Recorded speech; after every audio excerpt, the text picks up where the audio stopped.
Duncan would not stop grumbling. He grumbled that he wasn't polished enough. He grumbled that he was overworked. Most of all, he grumbled about the passengers. "I'm ashamed of you, Duncan," said Skarloey.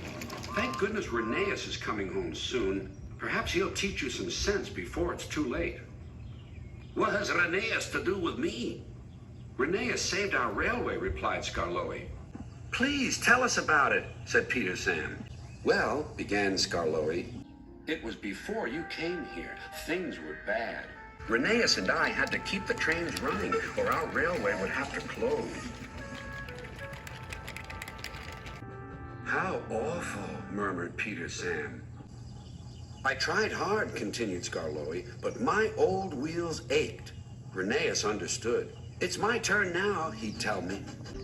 He was often short of steam, but he always struggled to a station and then rested there. "I mustn't stop between stations," he'd say. "The passengers wouldn't like it." Huffed Duncan.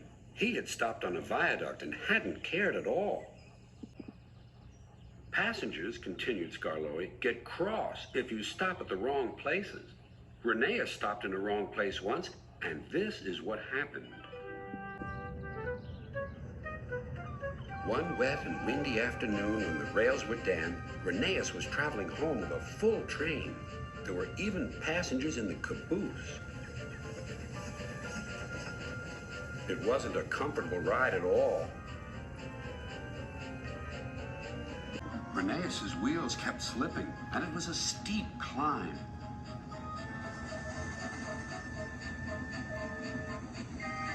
At last, his wheels gripped the rails again. "The worst is over," he thought. "Now we're away."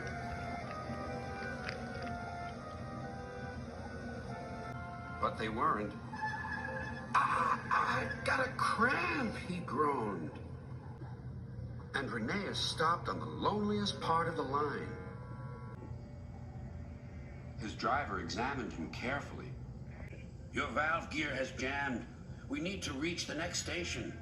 Do you think you can still get us there?" "I'll try," replied Rheneas.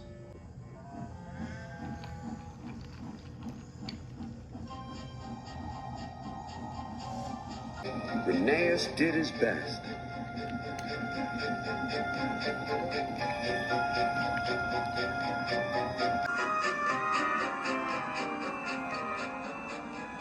"If I fail," he thought to himself, "the passengers will be cross and the railway will close."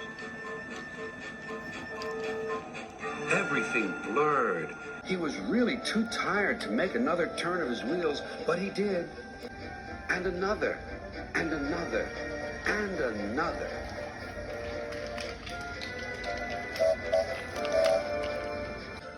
Finally, tired but triumphant, Rheneas reached the station. "I'm here at last," he wheezed. "Thank you for getting us home," said the passengers. "We'll tell all our friends what a fine railway this is." His driver was delighted.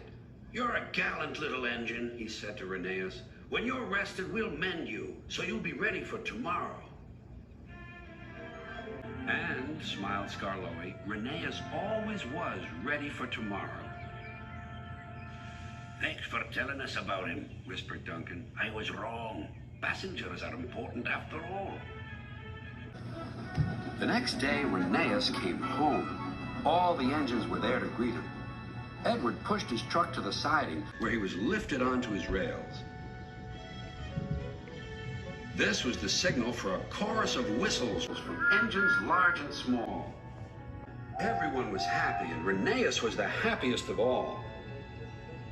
"You know," he whispered to Skarloey, "this helps a little engine to feel that at last he has really come home."